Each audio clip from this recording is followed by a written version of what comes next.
Yan, ito yung pangalawa na ako manggigigil kayo dito mga kababayan. Ano yan, Kent? Yung pangalawa natin pag-usapan mga kababayan, manggigigil kayo dito si Robin Padilla, putragis na yun. Kanina mga kababayan, nanggigigil ako kay Robin habang napanood ko. Bakit? Yung NBI witness, inulit-ulit niyang tanong, hiningian pa ng credential. Alam niyo, sa totoo lang, nabuisit ako kay Robin kanina. Oh. Sabi ko, kawawa yung NBI. Oh. Hiningian ng credential, mas may grado pa nga yun kaysa sa kanya. O, ito, continue. O, may ads lang ha, mga kababayan. Ito po yon. Sagutin po natin to, mga kababayan. Senator Judge Padilla is recognized. Maraming salamat po. Thereafter, Senator Judge Zubiri. Maraming salamat Senator Judge po. Padilla, you have 2 minutes. Opo. Nais ko lamang po magtanong sa ating saksi.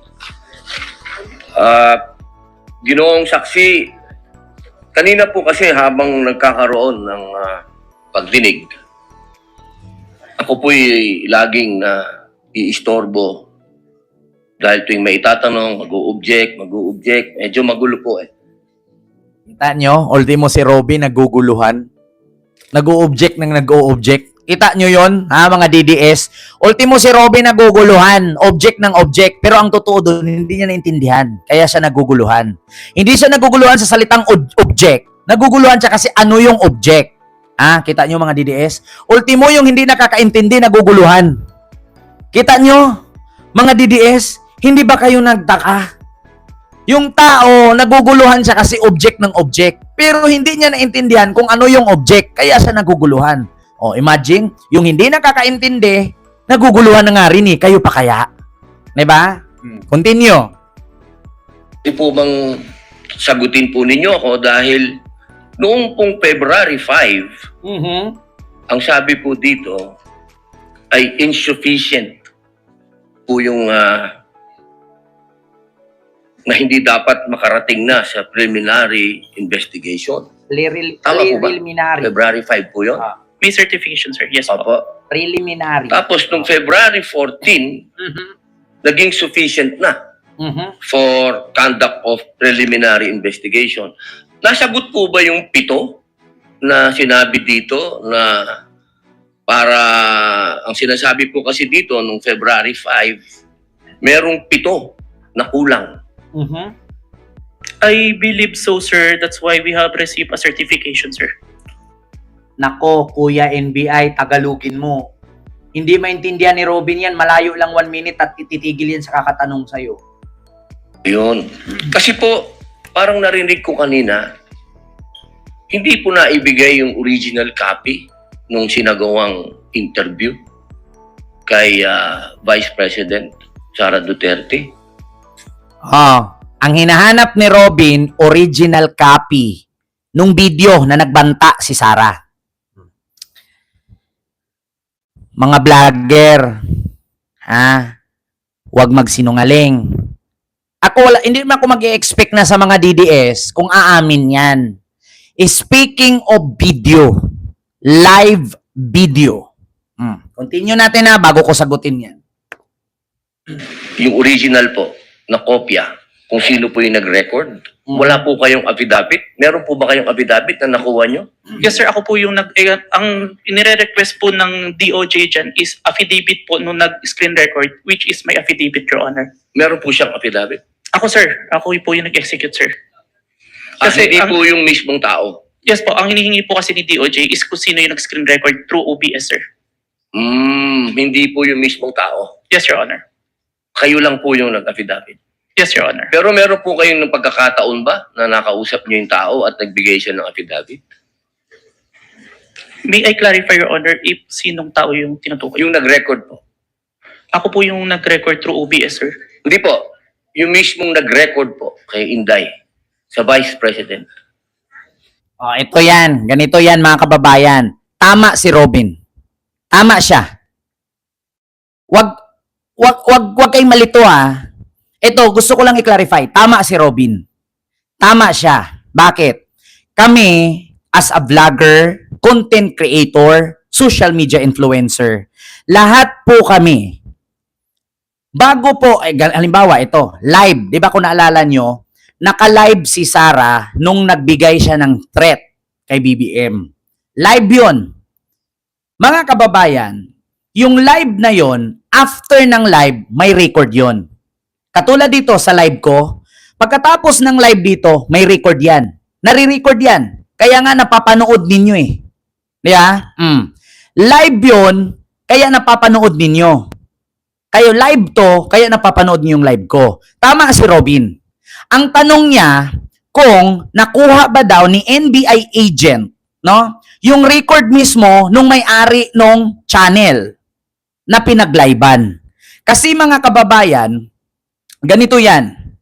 Pagkatapos po ng video or live nila, meron po talaga yan. Meron yan. Mga kababayan, una, ang mali lang kasi ni Robin, ganito yan. Ganito yan. Hindi kasi alam ni Robin kasi hindi pa nga naman siya vlogger. Alam ko, vlogger si Mariel, alam niya yan. O, nagbablog si Mariel. Tama ang tanong ni Robin kung nakuha ba daw ng NBI agent yung record mula doon sa may-ari ng channel. Ang sabi ng NBI agent, ni-record ko po. Ni-record daw niya. Pero mga kababayan, ganito po yan. Kahit sino pwedeng kumuha o mag-record kasi naka-live yun. Kung tutuusin, ang pinaka-original video niyan ay yung nag-record. Yung nag-record, yung NBI agent. Hindi yung nag-live. Hindi, halimbawa ito, yung live kong to, ni-record ninyo ngayon. Kayo yung original. Bakit? Kasi makukuha namin yung recorded video pagkatapos na ng live. Tsaka namin makukuha yon. Na which is ganito po yan. Mga kababayan, as a vlogger, kahit ako alam ko yan, ganito. Kung naalala nyo mga kababayan, nag-live tayo kanina. Ito, ipakita ko sa inyo. Nag-live tayo kanina, tapos nag-end ako ng 1 hour. No? Ba, isang oras tayo nag-live. So, nag-end ako, ito ang lalabas, mga kababayan. Ito yung lalabas. No? Processing will, anong nakalagay? Processing will begin shortly. So, ibig sabihin, pagkatapos ng live ko, nagpa-process yan bago ko ma-save yung record. Ma'am Lilito Ninihilo po. Tama si Robin. So, bago po yan, matapos ang live, may original yan. Yung recorded doon sa live ni Sarah. So, ngayon mga kababayan, yung recorded video niyan, halimbawa ni live ninyo yan, ngayon itong sinasabi ko. Kayo yung original kasi kayo yung unang naka-record. Bago kasi yan mapunta dito sa akin, mga ilang minuto pa yan bago ma-record, bago ma-save. So kung sino yung nag-record, kayo yung original. Halimbawa, hindi pa to na-save, tapos in-upload nyo. Hindi ko kayo makopyright. Kayo pa yung may karapatan mag-copyright sa akin. Bakit? Kasi nauna kayong mag-upload kaysa sa akin eh. Kasi una, bago to matapos yung live ko, mga 30 minutes bago yan ma-save. Oo, naka-live tayo. Anytime pwede nyong i-play. Pero dito sa akin, hanggang ngayon, yung live natin kanina, hindi pa na-save. Hindi pa na-save hanggang ngayon. 30 minutes to 1 hour yan bago ma-save. O di ba nag-live tayo kanina, wala pang 2 hours. O 30 minutes, ay, tsaka pa yan ma-save sa akin. So kung sino man yung mga nagre-record, siya yung original nakakuha. Kasi dito sa Facebook, YouTube, Instagram, TikTok, bago mo ma-save yan, ilang minuto, lalo pag mahaba yung live, matagal ma-save yan. Yung record namin. Mas naunang mag-save yung NBI. Ngayon, ang hinanap ni Robin kung nakuha ba niya yung original record. Sino ba yung nag-record doon? Si Harry Roque. Wala pong problema, Senator Robin. Bakit? Yung original record niyan, bawat live namin may mga link yan. May mga link. Kaya nga kung sakaling ipahiya ko si Ma'am Ashley Kate, kukunin niya yung link ng video ko na pinahiya ko siya, yun yung gawin niyang ebidensya sa korte. Halimbawa, minura-mura ko siya live. Pinahiya ko siya. Yung link ng video ko, kunin mo, yun na yung original. Link ng video ko. Maliban na lang kung private ni Roque. Kung si Roque ang may-ari ng channel na nagmura si Sarah, private niya, mawawala yung link. Mabubuksan mo yung link pero naka-private na. Halimbawa, pinagmumura ko si Haroldin. So, pwede niyang kunin yung link ng live kong to, gawin niyang ebidensya sa korte, kasuhan niya ako. Kasi minura ko siya. Ang original copy is the link. So, link pa lang, okay na yun. Oh, alam nyo na. Pero kay Robin, tama yon. Pero ang tanong niya, bakit kailangan pang kunin ni Roque, kay Roque yung link, i-live yun eh. Kahit sino sa atin, pwedeng humawak nun. Naka-live yun. Kung ni-record man ni NBI agent yun, yung pinaka-original, nandun kay Harry Roque. Pero yung live ni Roque, may link yun eh.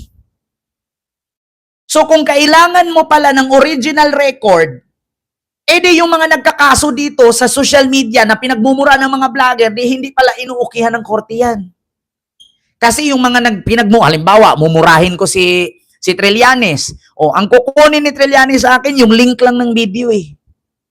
Yun na yung ebidensya niya, minura ko siya eh. O, so kung original pala na video ang kunin, di walang saysay yung mga kaso sa akin. Kung kasuhan ako ni Trillanes. Kasi kung original video, paano kung binura ko? Walang hawak si Trillanes original video, di walang kaso. Oh. So kung ganun, ang sundin natin ang gusto ni Robin na kunin mismo doon ang original record, wala na, binura ni Roque yun eh. Or di kaya private niya. Diba? Oh. Sa madaling salita, tanungin nyo sa mga vlogger. Ako mismo inamin ko eh. Bago yan masave sa amin, kung 1 hour yung live namin, bago masave yan, 30 minutes pa yan. Kung sino yung unang nag-record, siya na yung original nun. Ganun yon. Oh, sinong magre-react dyan? Oh, mag-react ka kung vlogger ka. Vlogger ako, alam ko yan eh. Di ba? Bakit hindi ba alam ni Mariel yan? Vlogger si Mariel? Oh, continue. Nakausap niyo po ba? Si Roque yun eh, kausap na daw. Yung raw file po. Kasi napakahalaga po nun. Oh, raw file. Kasi doon po natin malalaman kung original ba o hindi. So, yung raw file daw, si Harry Roque ang may-ari ng channel na yon. Naka-live, naka-Zoom meeting. Ganito po yan, mga kababayan. So, kung nagdadalawang isip si Robin na baka AI lang ang video ni Sarah, pwede natin kausapin ang korte kung may mga magkakaso sa mga vloggers na nasaktan. So, kailangan pala ng original kasi yun yung raw file. Kung ang ipasa pala ng mga nagpa-file ng kaso sa mga vloggers na nagmumura doon sa mga complainant, hindi pala okayhan ng korte yun. Kasi bakit? Hindi original yun eh. Baka nga AI lang yan eh. Kung yan ang babasihan natin kay Robin. Ang problema, live eh. So yung live na yan, kahit sinong nakapanood, pwede kang mag-record. Kahit nga tayong Pilipino, pwede mag-witness dyan, hindi lang NBA. Diba? Ganun yun, mga kababayan. Ang kay Robin lang kasi, ayan na naman, ulitin ko, nililin lang na naman lang yung tao. Nililin lang. Nililin lang. Pinaikot-ikot lang nila ang tao. Alam nyo, different style, isa lang ang meeting nila. I-delay ninyo. Delaying tactic ang tawag dyan. Gaslighting. Panglilin lang. Alam ni Robin yan, posible. Vlogger si Mariel eh. Bakit kailangan mo pa ng original? May link naman yan sa live. Yung link pa lang, pag ipasa mo yun, ilagay mo sa USB, pag play mo, ayun yun, lalabas yun eh. So, bakit kailangan pang kukunin yung raw file, yung pinaka-original? Di puntahan nila yung link ng live ni Roque, tapos i-compare nila yung kay Roque na live, at i-compare nila yung kuha ng NBI, tignan natin kung may mali. Baka sabihin, baka AI, baka peke yung kay Sarah, putang ina. Paano maging peke yan? Ultimo, abogado ni Sarah, umamin. Di ba ang sabi ng abogado ni Sarah? Dala lang ng bugso ng damdamin. So walang peke dun. Buong mundo. Diyos ko, mga kababayan, majority, all of 100 million Filipino know about it at napanood yon. So meron pa bang AI dyan? O kahit AI mo yan, meron pa ring mga nakapanood niyan. Hindi mo kailangan original dyan. Napanood ng lahat ng sampay ng Pilipino. Imposible, Robin. Robin, pustahan tayo. Ikaw hindi mo napanood? Huwag na tayo magsinungaling dito, Robin. Hindi mo kailangan original dyan kasi kahit mismo ikaw napanood mo yan. Kahit nga mismo yung mga abogado ni Sarah ngayon, napanood nila yan eh. Sabi nga ng Energy FM, kailangan bang i-memorize yan? Huwag mong sabihin radyo. Sabihin mo, energy. Energy. Kailangan bang i-memorize yan? Wag na.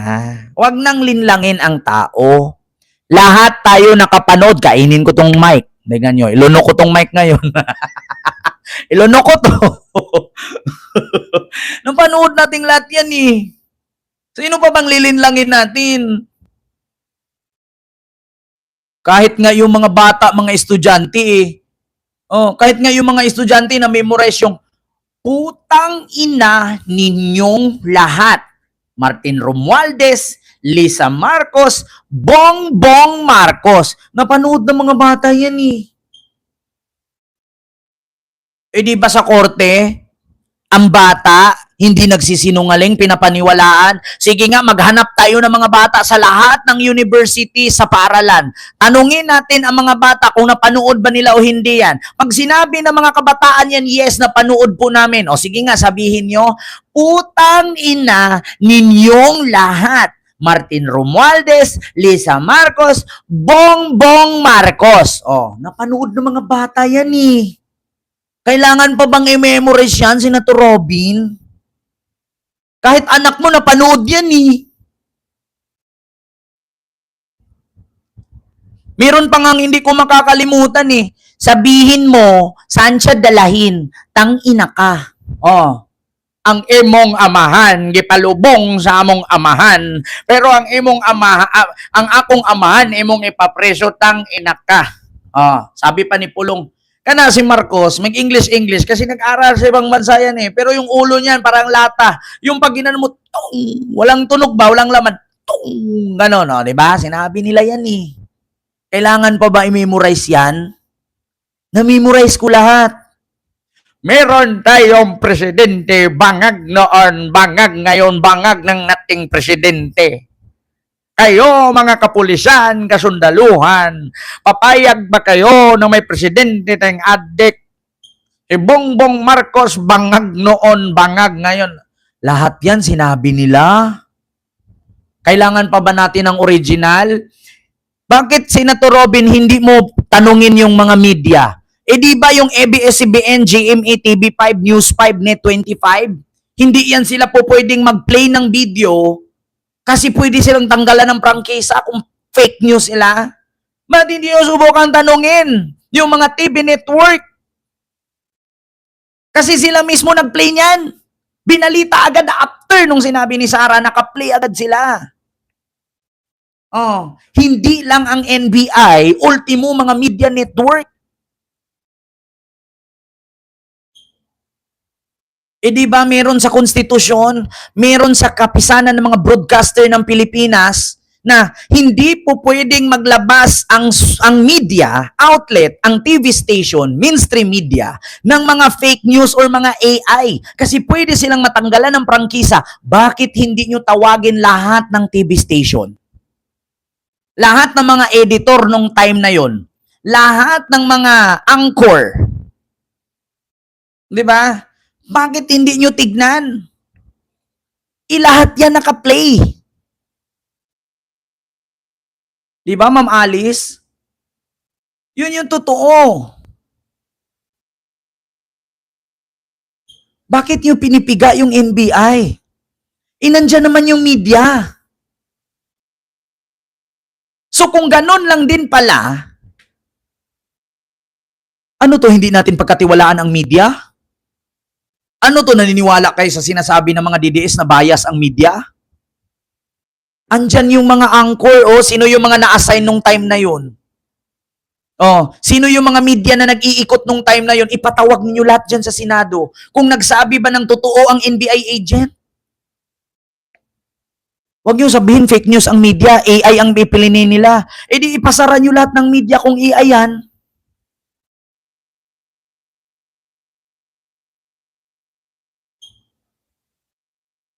Huwag niyong sabihin lahat ng vlogger ni Sarah binubura yung mga video na yan. E ultimo nga, vlogger ni Sarah, naka-play niyan. Ma'am Cristel Siao, maraming salamat po sa iyo, ma'am. Thank you so much po. 'Di ba? Senator Robin Padilla, kung nanonood ka ngayon, bakit hindi niyo subukang ipatawag yung mga media network, ABS-CBN, TV5, GMA, NET25, SMNI, Al Jazeera, International Media Network? Bakit hindi niyo ipatawag? Buong mundo nakatelevise yan. Meron pa ngang Russia, may Amerika, may Fox News, CNN. Andyan lahat yan. Nakaplay yan. Ngayon, kung AI yan, bakit nyo pinahintulutan yung mga media outlet sa Pilipinas na mag-play ng AI? Ganun ka-simple yan. Mahirap ba? Andyan yung media. Tawagin nyo ang media. Tawagin nyo pati mga DDS kung hindi nila napanood yan. Ngayon ko talaga sabihin mga tarantado kayo. Kung itatanggi nyo hindi nyo napanood yan. Ngayon ninyo isipin mga DDS. Ngayon ninyo ipagtanto-tanto. Just try to think of this. Ngayon nyo sabihin kung gaano kasinungaling yung kapwa ninyo DDS na sabihing AI at hindi totoo yung sinabi ni Sarah. Once na may pag-amin, once na inamin ni Sarah na sinabi niya yan, wala nang ibang sabihin pa.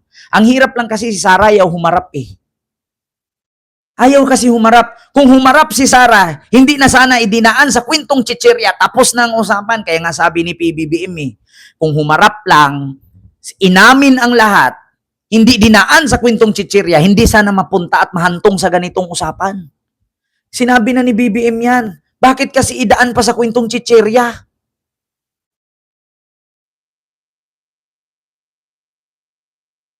Di ba? Halos buong mundo nakapanood niyan. Bakit kailangan kunin pa yung yung tinatawag niyang for record? Ano ba 'yon? Di ba? So maraming salamat po sa inyong lahat, mga kababayan. Ngayon mga DDS, mag-isip kayo. Huwag niyo sabihin hindi totoo yan sinabi ni Sarah. Ngayon niyo sabihin na talagang gaano kasinungaling ang mga kalyado ni Sarah. Kaya nilang baluktutin ang tama, gawin nilang mali, at ang mali, gawin nilang tama para lang maligtas in order to preserve the Queen to become a president in 2028. Because if Sara Duterte is become a president, all of their kaso is gone. Yeah? Kasi pag si Sara maging presidente, mawala lahat yan eh. Burado lahat yan. Napatunayan na natin yan. Panahon ni Digong, nakakulong si Jinggoy, nakakulong si Bong Revilla, nakakulong si Erap, nakakulong si Gloria, binigyan ng pardo, nakakulong si Robin, binigyan ng amnesty, nakalaya lahat, diba? Kailangan pa ba memorize yan? So yun po yun, mga kababayan. No?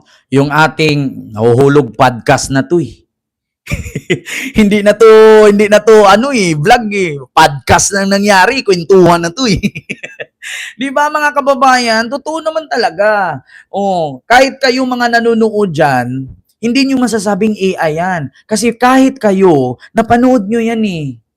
Ngayon, napagtanto-tanto nyo na kung paano nila ipagtanggol si Sarah. Binuto po yan sila ng milyon-milyong katao. Pero nagserbisyo sila kay Sarah lang. Paano naman kayo mga bumuto? So ano to?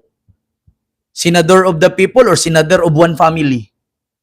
Tanong lang po, nagtatanong lang. Paano naman yung kapakanan nating Pilipino? Bakit nakapokus sila kay Sarah lang? Anong sabi ni Robin? Opposition kami eh. Kaya lahat ng hakbang ng government, mag-o-oppose kami. Inamin niya yan ha. Once opposition, any kind of program from the government, he will oppose. They will oppose. Sabi nga ni Leila de Lima, parang hindi naman siguro ganun. Kung ang ginawang programa ng gobyerno ay kakabuti ng lahat, bakit ay mag-o-oppose? Sinagot nga ni Leila de Lima yan eh. So yun lamang mga kababayan. Maraming salamat po sa inyong lahat.